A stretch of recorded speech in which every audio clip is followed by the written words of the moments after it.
Welcome to the last installation of our series on the Greater Exodus, and today we are going to talk to you about where to go, right? That's kind of the big question. After your planning and your preparation and you've seen the signs and everything, where do you actually go? What do you do next? So that's what we're going to talk about. You need that when you plan. Yeah. Got to know what to do. What to do. So, all right, so there's two main schools of thought, rather. Maybe that's not totally accurate. Probably location, right? So the first place you're going to go, and this goes back to keeping the feast. This is one of the reasons why we keep the feast, right? Because you're going to Sukkot or Feast of Tabernacles. So that's going to be your first stop, okay? So when you see the signs, when you see the temple system come back, when you see they're doing the sacrifices and then it gets stopped with the abomination of desolation, that's going to be your sign. If you're catching this video and have not watched, there's 3 videos prior that build up to where we're at today. We basically are covering when, where, why, how. Like we're kind of covering everything. I'm trying to break it down for you. So this is video number 4. So if you've not... This is 5. Maybe it was 5, I don't remember. But they're on there. They're on there. On our page, there is a list and they're numbered 1, 2, 3, 4. And we are literally building the foundation. We started scripturally. And we cover the signs to look for. So if you're catching in and I'm not sure about any of this, or you go back and rewatch those videos to get you a foundation for the end times, the last days. Yeah. All right. So we're going to be talking about the first location, and that's where the last place that you did Sukkot at, right? Now, what's the logic behind that? If you're keeping the feast, then you will have done Sukkot with some community, okay? Now, if you've done Sukkot by yourself, that kind of gets a little tricky because you don't have the benefit of having a community. But we'll talk about that a little bit later. And if you've never done Sukkot, and you're watching this, then you're going to listen to what are we doing, but you might know people around you that have done it before, and you can ask, where are you guys going? Yeah. And you can be with somebody. Yeah. When we first got involved, we were not initially keeping the feast, and then when we started keeping it, we're like, okay, where do we go? We had to find a community. We never learned any of this in the church, so we literally came in, and now I understand a lot of the reasoning that the Lord told us, and He commanded us to keep these festivals and these feasts, is to give you the skills so that way in the last days, in the end times, you would know, you'd be ready and prepared. Mm-hmm. And now, unfortunately, many believers are not, because you don't hear this teaching in the church. Yeah. So you want to go to your first spot, which is Sukkot, the last place you did Feast of Tabernacles with that community. Because when all these signs happen, you're going to want to come together. Okay, that's going to be for your first level of protection, is coming together in that community. So that's where you want to go. That's where we're going, is the last place we spent Sukkot. Now, with that said, there's a couple of things here. If you don't have a community, if there's nothing going on in your area, then you have to decide, okay, where is the nearest community that I can get involved with? And you should probably be looking for that now. Yeah. Because, most communities are kind of, I don't want to say they're closed off, but, we're talking about... They're not usually they're not your big following you're going to see on Facebook and Instagram and YouTube. They're not. They're more of a quiet... They're smaller communities. Smaller, humble, meek. And you got to search a little bit, but pray and ask God to lead you to one and to the right one, and He will. He'll direct your steps. And there's when you're joining a community, any community, no matter what it is, being the new person, you want to establish these relationships, and the sooner you can do that, the more solid these relationships become. Because you don't know, can I trust these people? These people don't know, can I trust you? This kind of there's that exchange, right? It's normal life. Yeah, it's basic relationship stuff. So. I would, if you don't have a solid community now, start finding one, start looking for one, put those feelers out there, because when this happens, at that point, you're not going to have the time. Mm-hmm. You're going to need to know where to go. And if you're watching this, well, you found us. And, if you're not friends with us on Facebook, find us. We can connect you to people we know. And it's kind of like that. Somebody knows somebody, and somebody knows somebody else. And before you know, your network of people have grown massively.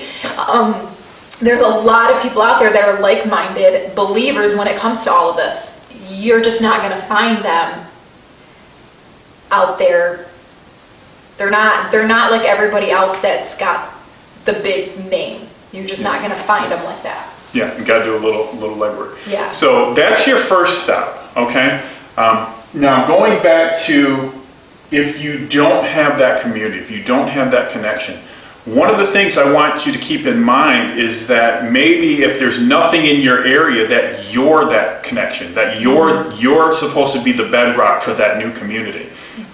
This is something, if you go back to the early church model, when they would go into new territories, new areas, they would set up house churches, and then they would expand from there.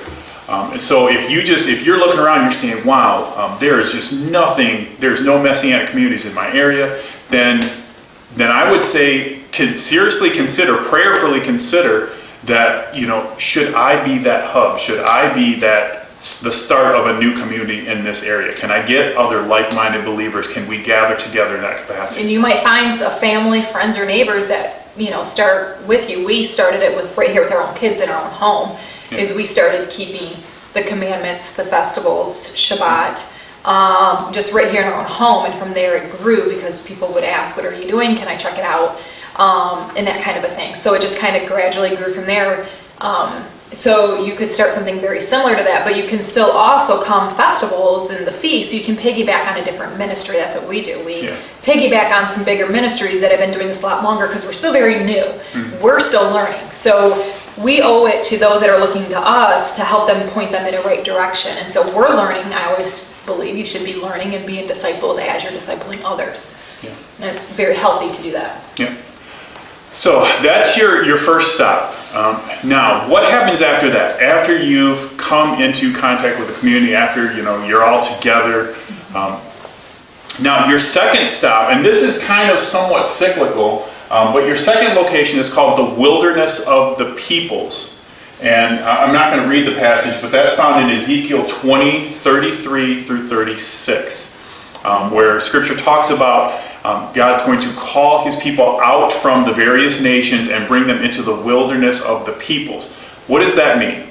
So we have these communities. It's not going to be one community for the entire nation, for the entire country, what have you, right? There are going to be little pockets all over. So you might have a little community in your town, 3 towns over could be another one, 2 states over could be another one, et cetera, et cetera. And there are going to be all these little fractured groups that are coming together for all those reasons, but they're going to be these little pockets everywhere. Right. That is going to be the wilderness of the peoples, and then God will lead us and direct each one of those groups accordingly as his Spirit leads, because there's going to be things going on in your state that might not be going on in my state. Right. That would, maybe we can stay in one spot a little bit longer versus another area, or vice versa. Maybe we have to move sooner versus another area might be more stable. All these kinds of things come into play. And so that's when we learn to follow the Lord, learn to hear his voice, and then say, okay, we see the dangers over here, so let's go over here, those kinds of things.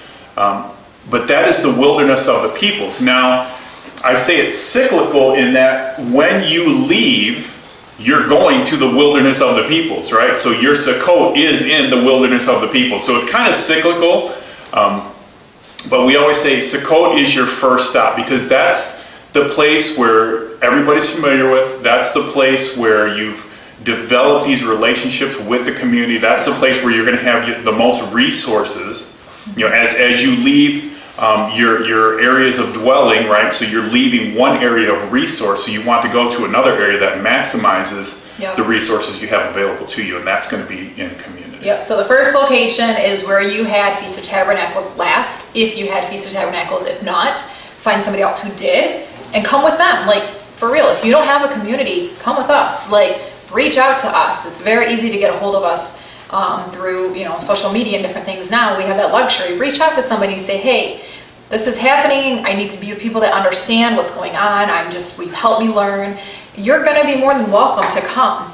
We're planning. There's going to be a lot of people who actually are not prepared. Scripture has warned us, and when they asked Yeshua about what it would be like in the end times, and he was very clear that people would not be ready. So we're expecting that, and that's okay. You're more than welcome to still come. Don't feel like I have nothing. You have something to offer. Still come. We'll help you. So reach out to somebody. That's first location.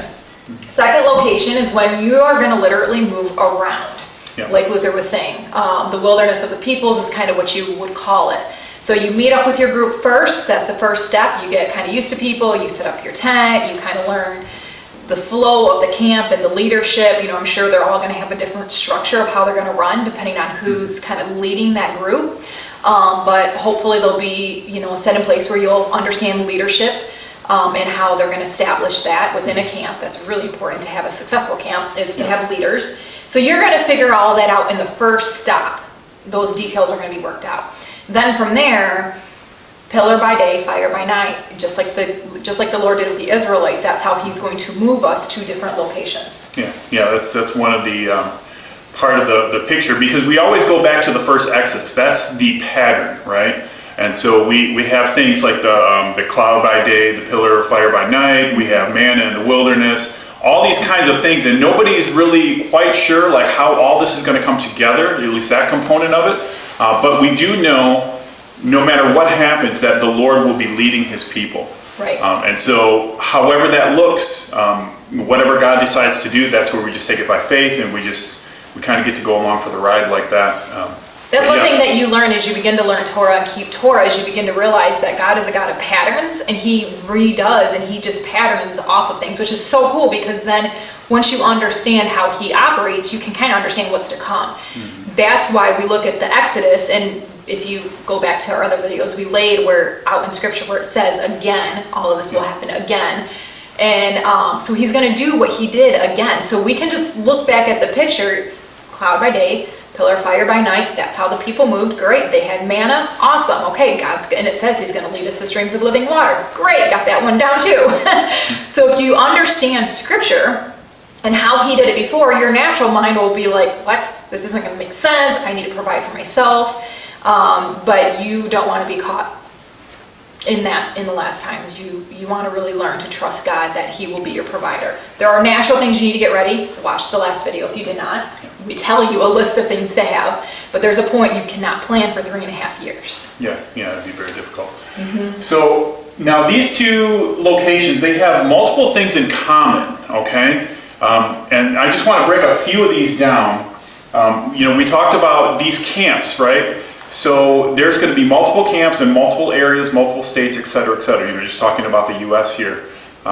So God is going to call you to a community that hopefully you are familiar with, you've established some kind of connection or relationship with. Now this is going to be, it could be the next town over, it could be in your backyard, it could be... Yeah, so there's multiple locations. Multiple locations. Got it. Okay. Yeah. And then the community? So the community. Now, when you're connecting, the reason we come together in community is for mutual support, right? So we're talking spiritual support, we're talking emotional support, this kind of stuff, and then sharing physical resources, right? Like Manny said, we can't bring enough to cover a 3.5 year tribulation period. Or even if somebody in your family got hurt, do you have the skills to take care of them? You need extra people to come along and help you. Yeah. It's a part of life. I know in our culture now we've learned to become independent and not need people, which is not going to serve us very well. And remember, we are a body.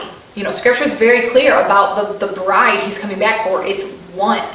It's many people with one body. We all have a part and role to play. So if you think you can go and just hide out and let me buy, 300 acres and I'm going to farm all of my food and I'm going to store up and can stuff and I'm just going to live here for the 3.5 years, you're highly mistaken and you're not following Scripture. And I would caution you with that, because when you understand what's going to happen and you understand the judgments that are going to be poured out, God gave us a plan to help us survive during this time. He gave us a plan, and so we need to be obedient to follow His plan to have success through it. Yeah, it's good to plan and prepare, and I know there are some communities that are kind of, they are getting property and they're building some things up, which is fine for a first stop, but you have to realize that there is going to be a time God is going to call you to move from that. So it's not that you can't do that, but don't expect it to be a permanent solution. Yeah, after community, we have remain mobile, if you can't see the board. Yeah, so it's kind of hard to see. But if we go to Numbers chapter 33, that lists all the different campsites that the Israelites went to when they were in the wilderness. Now, granted, they were in there for 40 years.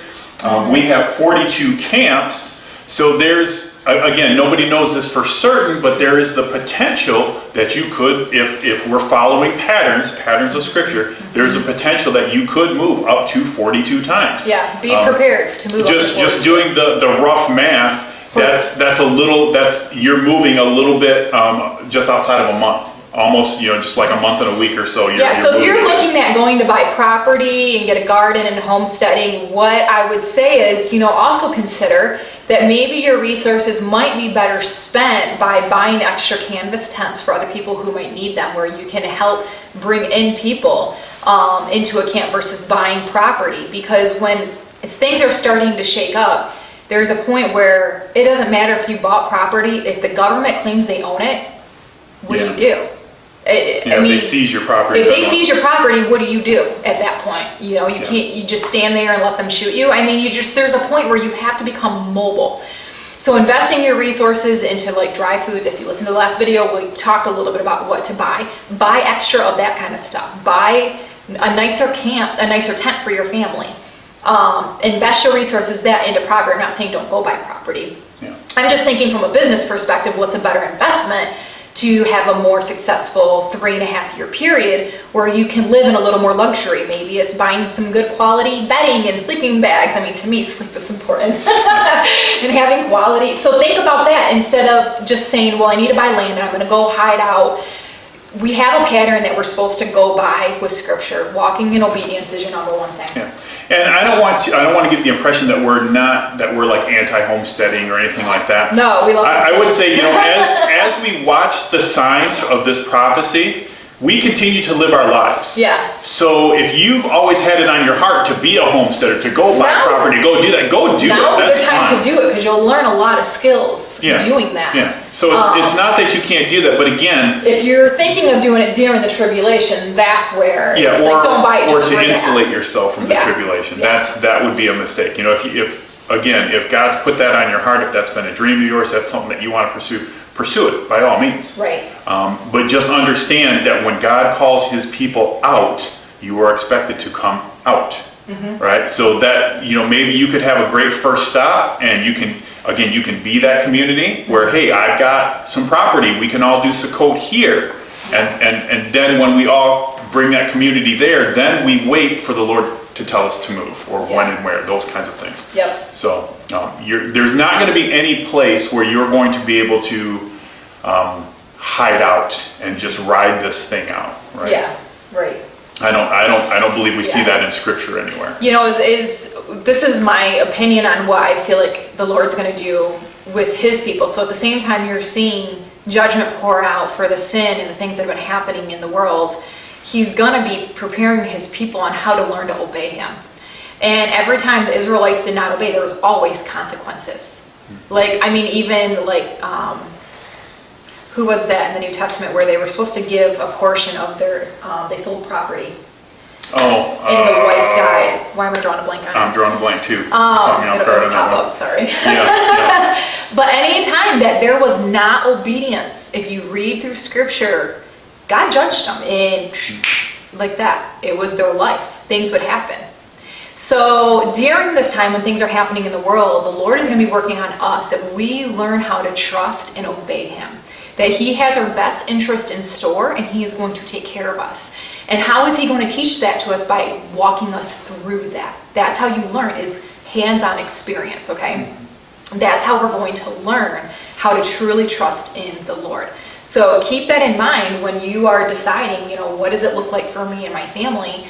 I would caution you and urge you to truly learn to trust in the Lord and lean not on your own understanding, but follow Him, truly follow Him. Yeah. So another commonality, and this is the one I really want to focus on, is that when the Lord calls you out, He's not going to call you into a major city. Now, He's calling His peoples out of the nations, right? Out of these wicked cultures. And major cities pose a serious problem. We talk about Sodom and Gomorrah, right? That's a perfect example. But the problem with cities is, I mean, this is just basic survival stuff, right? Survival 101 type stuff here, is you've got, what we're going to see in the last days is ungodly authoritarian control. And we're starting to see this in places like California, even our state in Michigan, New York, where they're just putting down all these ungodly ordinances, let's close churches, let's stop people from meeting, all these kinds of things. And if you're stuck in the city, that's going to be very difficult to ride out, okay? So you want to keep that in mind, that if you're in a major metropolis area, it's not going to be good, as it relates to the prophecy, but even from a basic survival perspective, you need to get out of the cities, right? So that's one. Cities, they have a supply chain problem. So you have so many people in a relatively small area, right? And there's not a lot of land. Land is at a high premium, right? And it's got a building sit on it. So it's not like you're going to be able to just go out there and start farming and homesteading in the middle of the city. One, it'll probably be illegal, and two, even if it wasn't, there's no available space for that. So with things like that, when supply chains break down, we're seeing this with COVID, that as supply chains break down, the resources that you need to support a city are diminished. And then now you've got limited resources with more people, and you can't serve the needs of those people. Now you're going to have civil unrest, right? When people can't eat, when they can't get fuel, when they can't get access to the things that they need to survive, that's going to be a problem. That's when you're going to see civil unrest, violence, riots, all these kinds of things. You don't want to be in that area when that stuff happens. There's going to be a push of the government trying to get people into the cities. They're going to, if you come here, we can take care of you, meet your needs. I actually saw something on the news, just real quick, this was like 2 or 3 weeks ago, about how hospitals and different ones that are in the more rural areas are not doing well with COVID because they don't have the means to take care of these people. And already there's a push of be like, come to the bigger city. This is safer here. We've got the means to take care of you. All of that is to get you in the city. They're planning that on purpose because once you're in the rural area, it's harder for them to control you at that point. You're more independent. When you're in the city, it's easier for them to control you. And you also see it in Revelations. Revelations talks about the judgment that's going to come into the cities. It actually tells you to flee from the city. The scriptures does. It tells you to flee from the city. So not only are you hearing it from a survival standpoint, if you ask anybody who with military experience, they'll say the same thing. But then the scripture even reiterates that as well. So you will notice, though, that there'll become a push to get you into the city. I think right now they're already noticing there's a high demand for property. People are trying to get out of the city right now. Yeah, property prices are because if you see a virus, let's just take COVID as an example, the more people you have together, the more that a virus is going to spread faster and quicker. When you put space 6 feet apart, right, they know you put space in between people, it won't spread as easily. That is kind of true. You space things out a little bit. But why are they putting everyone in a tight area and then stay 6 feet apart? You can't. It just doesn't make sense. It doesn't make sense. So you're always safer outside of the city. Even if it's just an acre or 2 acres where you got a little bit of room. We're only 20 minutes from a town to where I can grocery shop. Actually, I think it's like 12 minutes away. We're not far at all.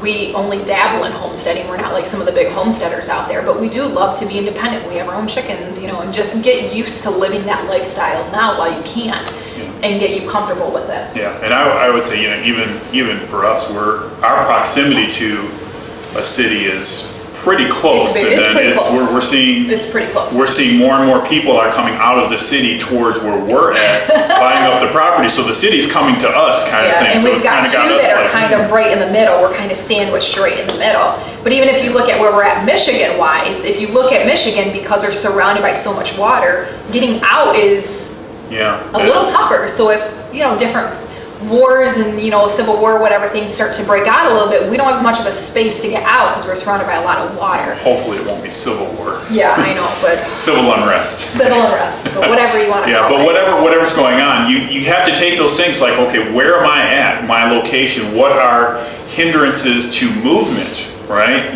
Where can I move? If I have to get out of my location, where should I go? Being in Michigan, we are somewhat landlocked. Yeah. We have to go we have to go south before we can go, left or right here. Because if we go further north, we're just boxing ourselves and into a corner. by going south, I mean, you got to go through bigger cities like Chicago and Detroit, Illinois and well, Detroit's that way, but you got to go through Illinois and Missouri, some of the bigger cities before we can get out. So those are just things that we keep in the back of our mind. Now, the signs we told you to watch for, when it's time to flee, there's not going to be. You're not going to be running for your life. It's going to be like Noah when he got in the boat. It wasn't raining. People were laughing at him like, dude, what are you doing? Yeah, people are going to think like, why are you leaving? It's not that bad. Yeah. What are you doing? Yeah, and it's going to be similar for us. So we're not worried that we're going to have to fear for our life when we have to leave. We're watching the signs. They're moving a lot of troops around right now. There's a lot going on in the world right now where everything's just really rocky. If you're watching worldwide what's happening. Some interesting things. There's some mass movements of the military and stuff. So we're watching, but when it's time to flee, we're not, according to scripture, we're not going to be scared for our life. You're going to literally be walking out on faith. It's literally what you're going to be doing. And it might even be a week that you're at your first location of camp and you're still waiting, like, okay, did I make the right moves? What's going on here? Why? But if you think about it, Noah was in the ark for a whole week before it rained. And so he probably felt the same way. Did I make the right choice? Lord, did I hear right from you? Did I do the right thing? And then one day, things changed quickly. Yeah. So, and that's the key part is that if you don't leave when you see the signs, if you say, well, I'll wait a little bit, this and that, there's a high percent, the percentage goes up drastically that you're going to be caught or stuck in a bad situation. Yeah. Because things are going to change rapidly at that point. Just like it started raining with Noah. If you haven't moved, if you haven't followed, then it's like it's not going to play out too well, more than likely. Chances of you getting out goes way down if you don't move when God says move. Yeah. Like he has a plan, and it's for our safety and our protection that we walk in obedience. Yeah. Your natural mind might be like, well, it's okay, things aren't bad. We'll hang out here for another month. It could be too late after that. Yeah. If you don't obey him, there is a group of people that are going to obey him, and they're going to do as according to scripture, and they are not going to see death. They will actually see the Messiah come back on the clouds with their own very eyes. They will be the welcoming committee, we'll put it that way, when he comes back. There's going to be a group of people. You just have to decide what group am I going to be in. We talked about the destinies on a different video, the different destinies of the believers, of the saints. Who are you going to be when the Messiah comes back? And again, destiny's it's already planned for us. We already kind of have a destiny that's planned out. But if you're watching this, chances are you'll be one that gets to see the Messiah come back, and you won't have to face death if you choose to obey. And with the destinies, we kind of touched on it, that there are, I really don't like to use the word destinies because it sounds too fixed. I would say you get to choose which one of those destinies you want to belong to, right?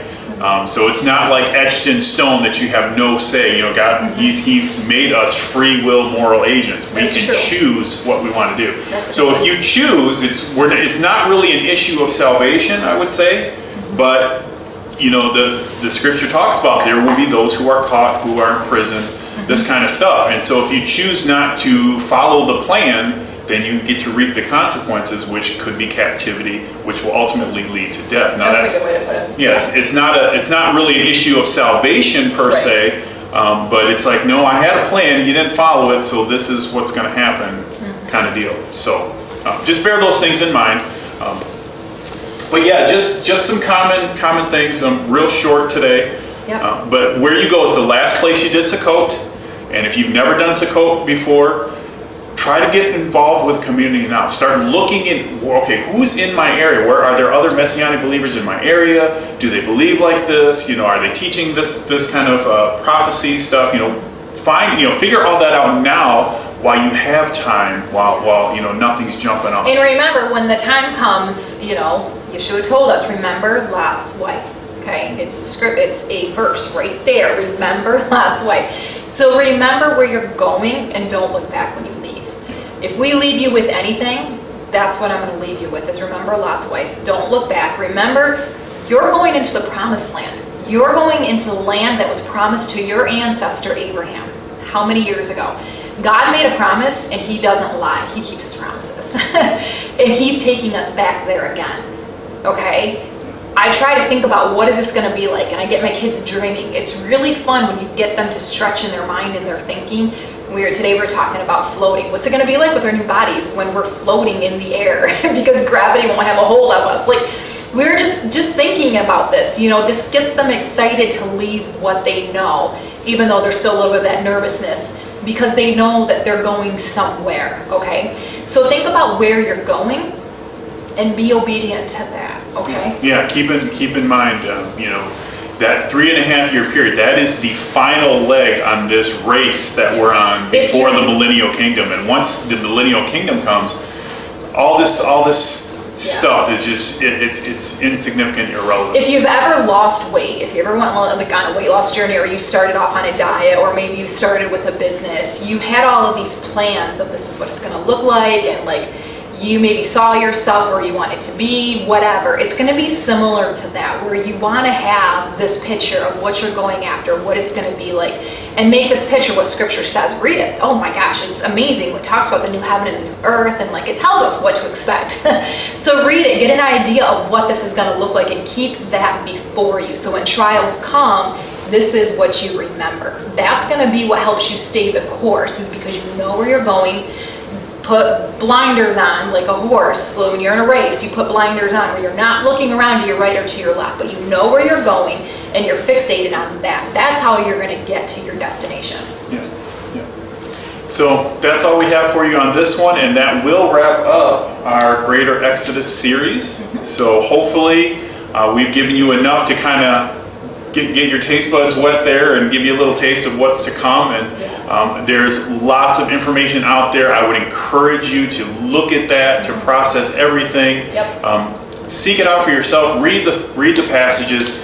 See if it makes sense, if it resonates with your spirit, all these kinds of things, and then do the necessary preparation. Put action to your faith. Yeah. Okay. The next teaching we'll do will come out, that will be on biblical feasts. We want to break down a little bit of, just to help you understand the different the seven feasts that are in Scriptures we're to be keeping, so that, Lord willing, we have another year you can actually start to keep and have a year where you're more experienced and kind of what this life is like. It's just so different, but we want to start to help you understand that. So we're going to do a video or two on that to help you guys understand the feasts and the purpose of them. Yeah, we'll have lots more content coming up. So that'll be in a couple weeks. We'll get that out to you. Carry. Yeah, we'll get that out to you guys in a couple weeks. So. All right. Shalom. All right. Shalom.